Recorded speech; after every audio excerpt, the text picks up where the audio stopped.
ہم آپ سے گزارش کرتے ہیں کہ اس چینل کو آپ ضرور سبسکرائب کریں اور اپنے فرینڈز کے ساتھ ان ویڈیوز کو ضرور شیئر کریں تاکہ اہل بیت کا پیغام زیادہ سے زیادہ جوانوں تک پہنچ سکے۔ کہ ہم گھر ہو، شوہر اور بیوی کا جو رابطہ ہے یہ الہی رابطہ ہے۔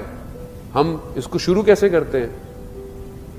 کہ مولانا صاحب جب خطبہ پڑھتے ہیں کیا کہتے ہیں؟ نکاح سنتی، رسول خدا نے فرمایا نکاح جو ہے وہ میری سنت ہے، من رغبا، جو بھی اس سے دور ہوگا وہ مجھ سے نہیں ہے۔ تو ہم یہ کہہ کر سنت کرتے ہیں، اسلامی طریقے سے نکاح ہوتا ہے، انسان پڑھتا ہے، اس کے بعد اسلام کہیں اور چلا جاتا ہے، میاں بیوی کہیں اور چلے جاتے ہیں، اسلام وہاں سے غائب ہو جاتا ہے۔ لیکن آپ گھر کے اندر اسلام دیکھیں کہ شوہر اور بیوی کا جو رابطہ ہے وہ الہی رابطہ ہے۔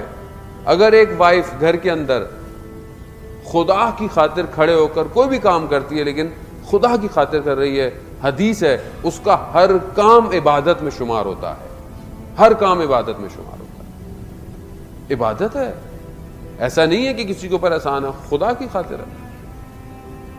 شوہر اگر رزق حلال کے لیے گھر سے باہر نکل رہا ہے اور حتیٰ اس میں مارا جائے تو روایت ہے کہ شہید مارا گیا ہے، خوب یہ شوہر کی ذمہ داری ہے حلال لقمہ اس کو لے کر آنا۔ لیکن جب شوہر گھر آئے تو اس کے لیے ہے کہ اپنی ساری پریشانیوں کو باہر رکھ کر آئے، جب گھر آئے تو چہرے پر مسکراہٹ ہو، اور بیوی کے لیے بھی کہ سارا دن کوئی بھی پریشانی ہو، جب شوہر گھر پر آئے تو اس کے لیے چہرے پر مسکراہٹ ہو۔ تو آپ اگر سکون کی جگہ گھر کو نہیں بنائیں گے تو یہ کہاں جائے گا؟ بہت سارے لوگ کہتے ہیں وہ گھر لیٹ جائیں گے نہیں، کیوں؟ کیونکہ اتنی زیادہ جو ہے وہ سوال جواب ہوتے ہیں، آدمی دور ہی رہتا ہے گھر سے۔ کیوں ایسا ہو گیا ہے؟ گھر سکون ہونا چاہیے، انسان کو محبت ہو اپنے گھر جانے سے۔ تو یہی وجہ ہے کہ یہ چیزیں آج ہم نہیں دے پاتے ہیں۔ ہم سکون کہاں ڈھونڈتے ہیں؟ مولانا صاحب تسبیح دے دیں، مولانا صاحب کو ذکر دے دیں، تعویذ دے دیں، یہ ساری چیزیں دے دیں۔ سکون آپ کے گھر میں ہے، عبادت آپ کے گھر میں ہے، گھر کو صحیح کیجئے۔